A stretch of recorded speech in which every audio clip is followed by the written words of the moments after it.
হরে কৃষ্ণ, স্বাগত বন্ধুরা নতুন আর একটা রেসিপিতে। তো আজ একটা মালপোয়া পিঠার রেসিপি আপনাদের সামনে নিয়ে এলাম। তো আমার ছেলে তো বাড়িতে এসেছে, তো বাড়ি থেকে চলে যাওয়ার সময় হলো, 9 তারিখ চলে যাবে।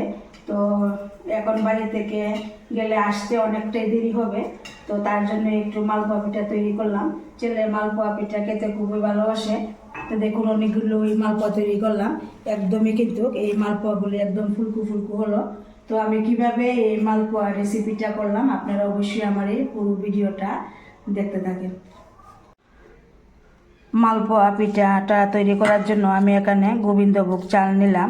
তো আধা ঘন্টা আগে সেই চাল ভিজিয়ে রাখলাম। এবার একটা মিক্সি জারে নেব, নিয়ে খুব ভালোভাবে পেস্ট করে নেব।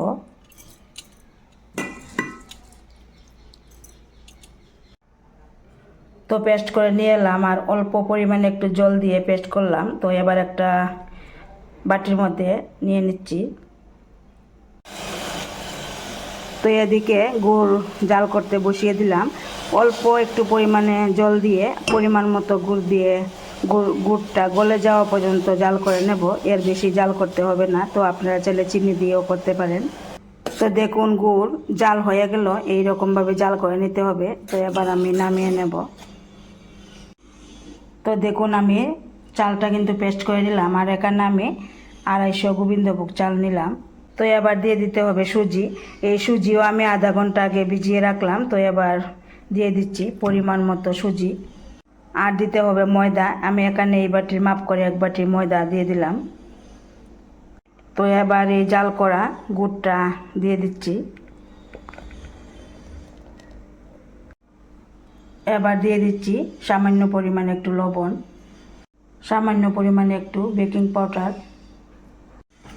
তো এবার খুব ভালোভাবে মিশিয়ে নেব। তো এখানে জল দেওয়ার প্রয়োজন মনে হলে আর একটু জল দেব।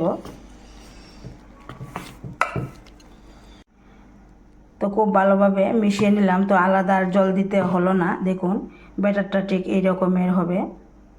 তো এবার আমি আধা ঘন্টার জন্য রেস্টে রেখে দেব।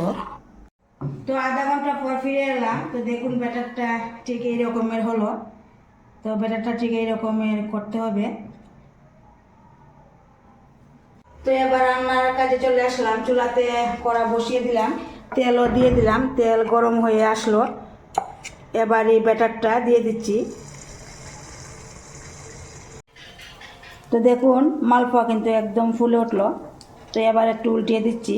তো এইভাবে কিন্তু আমি সবগুলো ভেজে নামিয়ে নেব। তো সবগুলো ভেজে দেখুন নামিয়ে নিলাম। তো এই মালপোয়াগুলো কিন্তু একদমই খুব ফুলকো ফুলকো হলো, খেতেও খুব টেস্টি হলো। তো আমি বানাতে বানাতে একটা খেয়ে দেখলাম।